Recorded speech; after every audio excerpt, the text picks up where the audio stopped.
누가 나한테 화낼까봐 무서워서 오는 분들이 의외로 많아요. 야단 맞을까봐 겁이 나는 거예요. 그 앞에서 보통 적절히 화를 내라 그런 얘기 많이 하잖아요. 그 얘기하는 사람들도 다 못해요. 나한테 뭐라고 하는 사람한테는요, 절대로 화낼 용기가 안 나요. 그럴 때 제가 알려드리는 꼼수의 하나는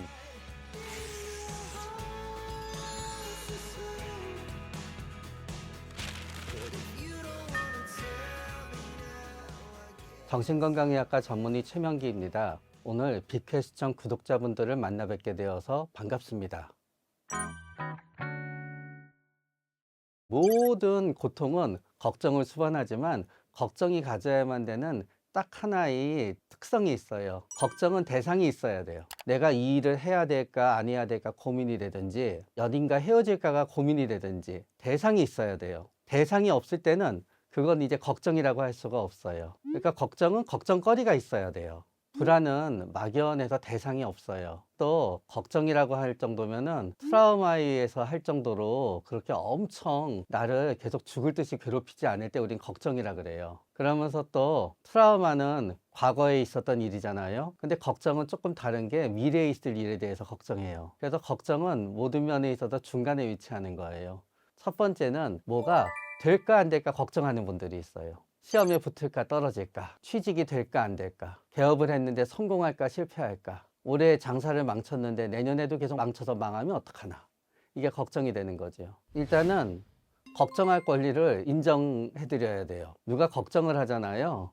사람들이 제일 많이 하는 게 걱정하지 말라는 말이에요. 그래서 저는 뭐가 됐든지 간에 걱정할 만큼 큰 일이라고 말씀을 드리지요, 이 일은. 그러면서 이제 몇 가지 전략을 써봐요. 시험에 붙을까 떨어질까는 시험에 붙기 전날까지 모르잖아요. 만약에 이미 시험을 봤다면은, 그러면은 몇 날 며칠까지 걱정을 하지 않기로 정하자. 언제부터 걱정하기 시작하자. 그렇게 할 때도 있고요. 그 다음엔 이제 내기 해보자고도 해요. 많은 분들이 자기가 붙을 쪽에 걸어요. 그러면 말씀드리지요, 본인도 붙는 쪽에 걸었다고. 그러면 좀 안심이 되기도 하시거든요. 진짜 걱정이 되고 그만두고 싶다 그러면요, 그냥 또 그만두라고 말씀드려요. 왜냐하면 사실은 대부분의 일은 다 그만두면 걱정하지 않게 되거든요. 그런데 본인들은 절대로 그만둬서는 안 되는 이유들이 몇 개가 있거든요. 근데 따져놓고 보면은 세상에는 뭔가 그만둬서는 안 될 이유가 별로 없어요. 그래서 그만두자고도 하게 되고요. 사실은 우리가 뭐가 될까 안 될까 걱정하는 분한테 제일 중요한 거는요, 계속 똑같은 얘기를 들어드리는 거예요.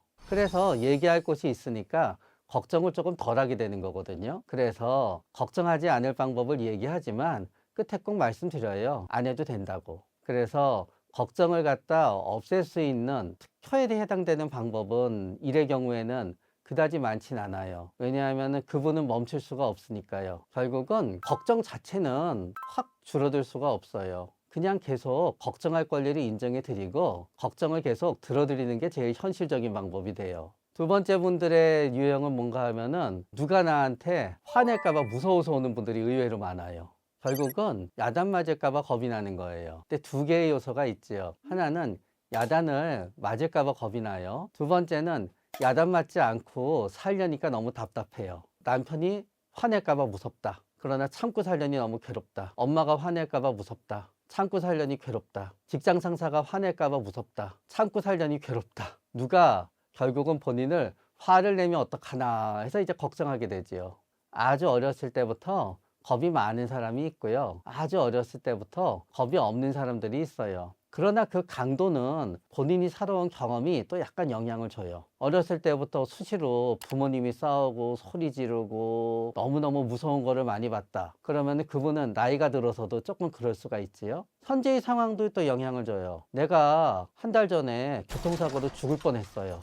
차가 찌그러지고. 그래가지고 엄청 무서운데 그전엔 안 그랬더라도 상사가 뭐라 그러면은 훨씬 심해지게 되지요. 때때로는 아무 이유 없이 그렇게 되기도 해요. 그거는 우울증 걸리면 한 6개월에서 1년 있으면 낫거든요. 그런데 한 3, 4년에 한 번 와요. 그런데 이제 본인은 내가 우울증 때문에 약해져서 작은 일에도 떤다고 생각하지 않아요. 상사가 저러니까 내가 우울할 수밖에 없다고 생각해요. 그럼 그분은 우울증 기간 동안에는 엄청 취약해지시는 거예요. 누가 본인한테 소리 지르거나 파드득 놀라고, 근데 처음에는 소리 지르는 거잖아요. 그 다음엔 점점 확장돼요. 전화 소리만 울려도 파드득 놀라고요. 문자만 와도 파드득 놀라고요. 그 상사가 아니더라도 어디 가서 큰 소리만 들리면은 파다닥 놀라고요. 그래서 어느 정도는 기질이 좌우가 되고, 그런 다음에 그게 살아온 환경이던 현재의 상황이건 내가 갖고 있는 질환이건 다른 걱정거리가 합쳐지게 되면은 평소엔 그렇지 않지만 화내는 상사가 갑자기 무서워지지요. 화내는 상대가 가족인 경우가 있거든요.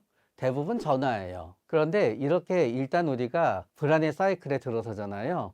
전화가 오면 너무 째깍째깍 받아요. 그런데 전화는 시도 때도 없이 와요. 그러니까 하루 종일 불안해요. 그래서 그럴 때는 말씀드리지요. 우리가 전화를 하자마자 받아야 된다는 건 없다고. 어차피 하자마자 받아도 화낼 거고, 나중에 받아도 화낼 거면은 마음의 준비가 됐을 때 하면 되니까, 일단 전화가 오면은 째깍째깍 받지 말라고. 왜냐하면은 어차피 결과는 똑같거든요. 진짜 사이가 갈라졌는데 무섭잖아요. 그러면 저는 어떻게 말씀드리냐 하면은 전화번호를 하나 더 만들라고 말씀드려요. 나를 괴롭히는 사람은 기존의 전화번호를 계속 전화 걸게 해요. 나는 진짜 친한 사람들이랑 새 전화번호 써요. 그러나 기존의 전화기는 그냥 장롱에 처박아 두고 며칠에 한번 보는 거예요.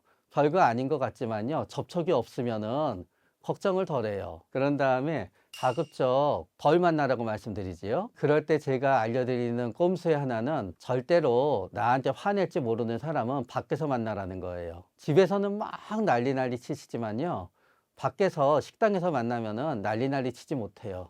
돈은 비싸지만 뷔페 같은 곳이 좋아요. 서로 음식 가져오느라고 서로 화낼 일이 없어요. 그러니까 집안에서 만나면 안 돼요. 그런데 또 이런 가족도 있어요. 처음에 만나면은 한 2시간까지 괜찮아요.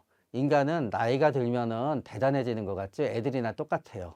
애들 보면은 처음에 잘 놀아요. 그러다가 4시간쯤 되면 서로 싸워요. 그럼 걔네들이 안 싸우게 하는 방법은요, 3시간 59분에서 딱 떨어뜨려 놓고 웃으면서 빠이빠이 하고 가는 거예요. 우리 집에서 난 2시간까지 괜찮다 그러면은 무조건 2시간 되면은 약속 있어 라고 나오는 거예요. 그런데 많은 성인들이 사실은 가장 힘들어서 올 때는 직장이에요. 사실은 직장 상사가 화를 냈을 때 이론적으로 놓고 보면은 내가 그렇게 엄청나게 두려워할 필요는 사실 없어요. 왜 두려워할 필요가 없냐? 나를 때리지도 못할 테고, 나를 죽이지도 못할 테고, 그럴 거거든요. 그런데 왜 거기에서 나를 죽일 것처럼 내가 겁이 나느냐 하게 되면은요, 우리가 원시시대 본능이 남아 있어서 그래요. 원래 인간이 겪는 위험은 항상 호랑이가 잡아가거나, 옛날에 전쟁은 5대5 승부였거든요. 항상 칼이랑 창으로 싸우니까 죽느냐 사느냐거든요. 그러니까 우리는 누가 나를 공격하면은 지금도 죽느냐 사느냐가 될 수 없는 상황을 죽느냐 사느냐로 받아들여요. 그렇기 때문에 설마 죽이기에 하겠어? 라고 생각하는 것도 우리의 한 방법이 되고요. 또 그런 다음에는 이제 상사의 유형을 보자 그래요. 예를 들어서 우리가 남한테 화내는 사람도 몇 가지 유형이 있어요. 우리는 굉장히 겁이 없는 사람만 화를 내는 것 같잖아요. 겁이 많은 사람도 화를 내요. 화내고 미안하다 그런 사람이 있어요. 그 사람이 화내고 미안하다는 거는 짜증나긴 하지만 그렇게 위험한 사람은 아니라는 신호라고 우리가 얘기하기도 하고요. 근데 진짜 이런 사람도 있어요. 본인이 화를 내는 게 남을 그렇게 무섭게 한다는 걸 모르는 사람들이 있어요. 그럴 땐 말씀드리지요. 차라리 앞에서 우시라고. 울면 또 화나겠지만 울면 되게 멈춘다고. 울음을 참지 마시라고. 그래서 가끔씩은 또 말씀드려요. 한번 쓰러져 보시라고. 왜냐하면은 누가 화를 낼까봐 무서운 분들은 마음이 불안한 게 아니라 실제로 그때 공황이 일어나기 직전이 돼요. 가슴이 두근거리고 숨이 막히고 온몸이 떨리고 머리가 어지럽거든요. 그러니까 쓰러지려고 조금만 노력하면 쓰러질 수 있어요. 그럼 한번 쓰러지면은 그 다음부터 이렇게 화를 내면 쓰러지게 하지? 그러니까 그렇게 못해요. 가끔 우리 뉴스 보잖아요. 상사가 너무너무 화를 많이 내고 무섭게 해서 극단적인 선택을 한다는 거예요. 말이 안 되죠. 그만두면 되는데. 그리고 사실은 그만두잖아요. 그러면 그때는 강자와 약자가 바뀌어요. 내가 이 조직 안에 있기 때문에 내가 약자가 되는 거지요. 막상 나오잖아요. 그러면은 그때까지 나를 못 살게 군 사람이 전전긍긍이 돼요. 밖에서 얘가 어떻게 하면 좋을까? 그러니까 나오면서 나는 강자가 되거든요. 그런데 인간은 누군가가 화를 내고 그거를 계속 당하다가 보면은요, 점점 자기가 아무것도 아닌 존재가 되는 거예요. 그래서 폭력은 누군가를 굴복시키기 가장 좋은 수단이 되는 거고요. 소리 지르고 욕하는 것도 누군가를 굴복시키는 가장 그런 수단이 되는 거죠. 그러다가 보니까 그런 상황에서 딜레마에 빠지는 거예요. 내일 나가자니 또 그 사람을 대하는 게 너무 무서워요. 그만둔다고 하니 또 화를 낼 것 같아요. 그러다가 보니까 본인은 그만둘 수 없다는 생각을 하게 돼요. 그러나 사실은 세상에 그만둘 수 없는 건 없어요. 도저히 그날 이 방송을 보시는 분이 직장 상사나 누가 무서운데 그 사람을 갖다 내일 직장에 가면 보는 게 두려워서 내가 죽고 싶을 정도다. 그럼 죽어야 되는 게 아니지요. 그만두는 거예요. 그럼 많은 분들이 그래요. 그만두면은 자기가 진 것 같아서 못 그만두겠다고. 여태까지 한 게 억울하다고. 그런 점 말씀드리죠. 우리가 그만두는 이유는 복수를 위해서 그만두는 거라고. 그만둬야 복수할 수 있으니까 그만두고 복수하자고. 그러면 또 대부분 또 합리적으로 바뀌세요. 그 다음에 또 말씀드려요. 어차피 그만둘 생각인데 만약에 내가 일주일 있다 그만둔다라고 생각하면 하고 싶은 대로 다 해도 되지 않겠냐고. 그러면 또 달라지세요. 결국은 뭐냐? 누가 나를 자꾸 못 살게 굴어서 우리를 갖다 약하게 할 때 그때 우리를 지켜줄 에너지는 사실은 분노밖에 없다는 거예요. 분노라는 에너지를 갖다 잃어버리게 되면은 그 분노가 나를 향하게 되면서 맨날 당하면 당할 때마다 나는 못난 놈인 것 같아서 죽고 싶어지게 되거든요. 그럴 때 저는 다시 어느 적정 한도까지는 분노를 되살려드리기 위해서 되게 노력해요. 걱정이 되어서 막 너무 하시는 분들은 마지막에는 그 상사가 하는 말이 다 맞다고 생각이 돼요. 내가 무능력하니까 저 사람이 나한테 이러는 거고 다 자기 탓이라고 생각하게 되면은 여기서 자기가 그만두거나 빠져나오면 아무도 자기를 안 찾아줄 것 같거든요. 그때는 얘기하죠. 당신 탓이 아니라고. 저 사람 탓이라고. 그러나 그 앞에서 보통 적절히 화를 내라 그런 얘기 많이 하잖아요. 말로만 쉽지 그 얘기하는 사람들도 다 못해요. 맨날 보면서 나한테 뭐라고 하는 사람한테는요. 절대로 화낼 용기가 안 나요. 이거는 대부분 그냥 며칠 안 봐야지 회복이 돼요. 병가도 있고 영가도 있어요. 무단일지언정 일단 일주일 안 가서 안 보잖아요. 그러면 슬슬슬슬 분노가 올라오면서요. 자기 자신을 찾아요.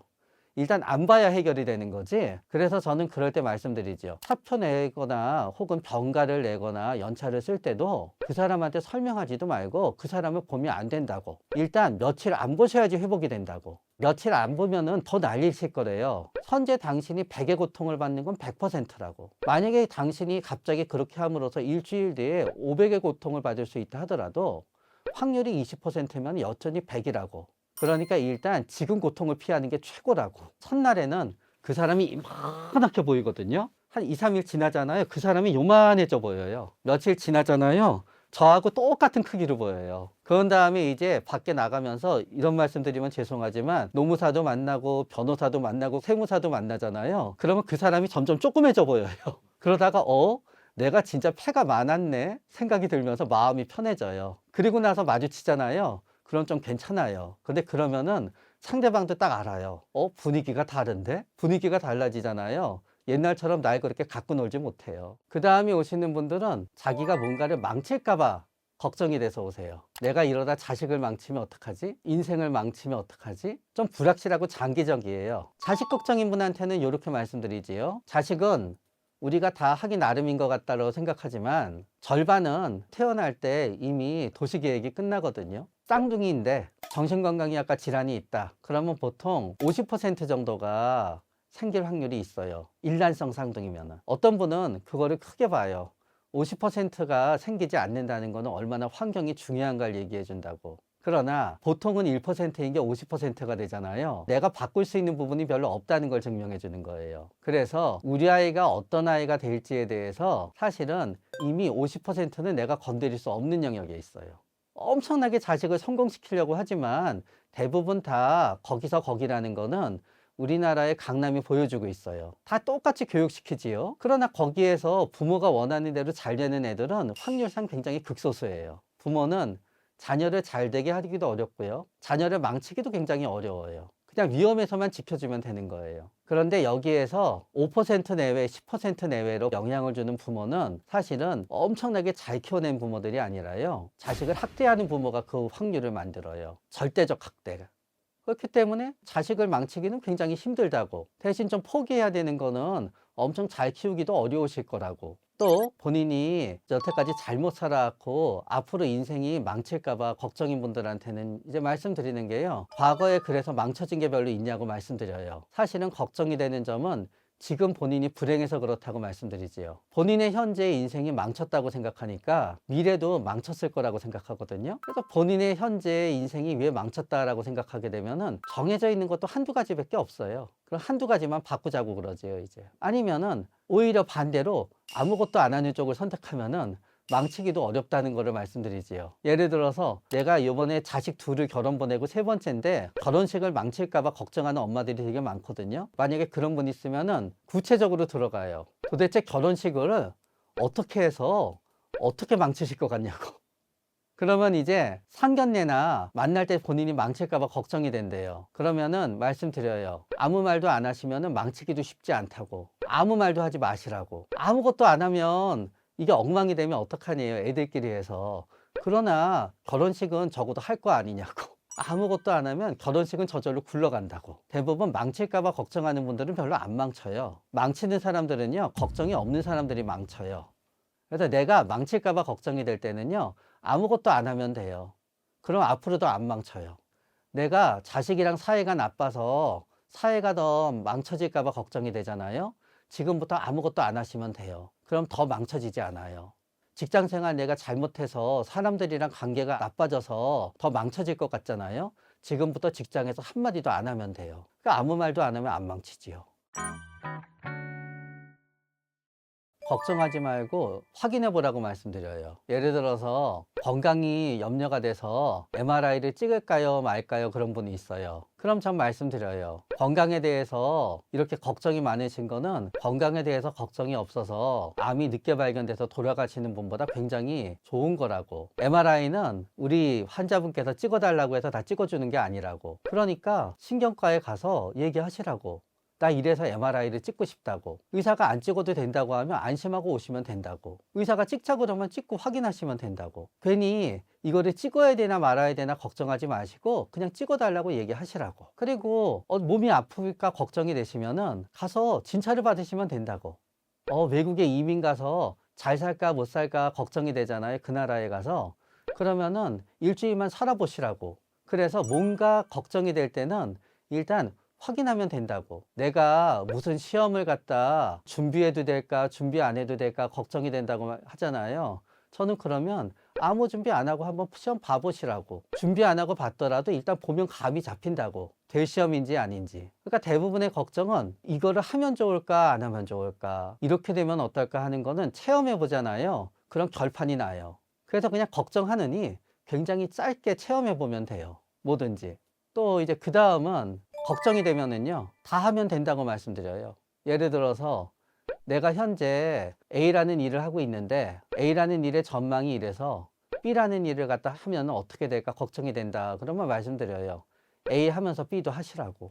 그러면은 어차피 세상의 일이 잘 되고 안 되고는 운이기 때문에 A를 버리고 B로 간다 그래서 B가 잘 된다는 법은 없다고. 우리는 흔히 생각하게 되면 B를 해야 된다. 그럼 A를 그만둬야 된다고 생각하거든요. 사실은 그건 법으로 정해져 있지 않다고. A 하면서 B 해도 된다고. 결국은 남들이 생각하듯이 100의 노력을 한다고 100의 성공을 하게 되는 게 아니기 때문에 100의 노력을 해도 성공할 확률은 100%가 아니니까 그냥 90, 80 정도의 노력으로 두세 가지 한 다음에 하나 걸려들면 된다고. 그래서 걱정이 될 때는 여러 가지를 동시에 하는 것도 방법이 된다고 말씀드리게 되는 거고요. 또 걱정이 될 때는 당사자한테 확인해 보라는 말씀도 많이 들어요. 예를 들어서 이런 거지요. 우리 애한테 제가 어떤 말을 갖다 해줘야 우리 애한테 좋을까요? 어떤 말을 하지 말아야 될까요? 저한테 물어봐요. 아이가 옆에 있고요. 그건 좀 얘기해요. 얘야, 네 생각에 엄마가 무슨 말 해줬으면 좋겠니? 그러면은 이게 정답이라고. 엄마가 무슨 말 안 했으면 좋겠니? 이게 정답이라고. 혼자 걱정하고 옆에서 물어보지 마시고 당사자한테 물어보면 된다고. 또 걱정하지 않는 방법 중에 하나는 걱정거리 자체를 갖다 해결해서 줄이면 되게 될 수도 있지요. 예를 들어서 꼭 이런 친구들이 있어요. 제 친구들도 직원 뽑을 때 보면은 직원분이 오시는데 항상 너무 말이 많고 불평불만이 많아요. 그런 분을 뽑으면서 맨날 나는 이런 사람만 뽑냐 그래요. 그런데 직원분을 뽑을 때 보잖아요. 아무 말도 안 하고 그렇잖아요. 소극적이어서 싫대요. 맨날 자기가 말이 많은 사람만 뽑아요. 그래서 그 친구한테 얘기했지요. 넌 항상 직원을 뽑으면 말이 많고 말이 많으면은 문제가 생기니까 그냥 직원을 덜 뽑아. 직원을 덜 뽑으면은 문제가 안 생겨. 비슷하게 걱정을 없애는 방법 중에 하나는 걱정거리 자체를 갖다 싹둑 잘라버리는 거예요. 손해보는 것도 있겠지만 적어도 걱정은 안 할 수 있어요. 그리고 내가 뭔가에 대해서 걱정거리인데 쥐고 간다는 거는 그렇게 오래 할 수 있는 게 아니니까요. 어차피 지금 조금 미련을 남을 수 있을 때 잘라버리는 게 더 좋아요. 뭐든지 싹둑.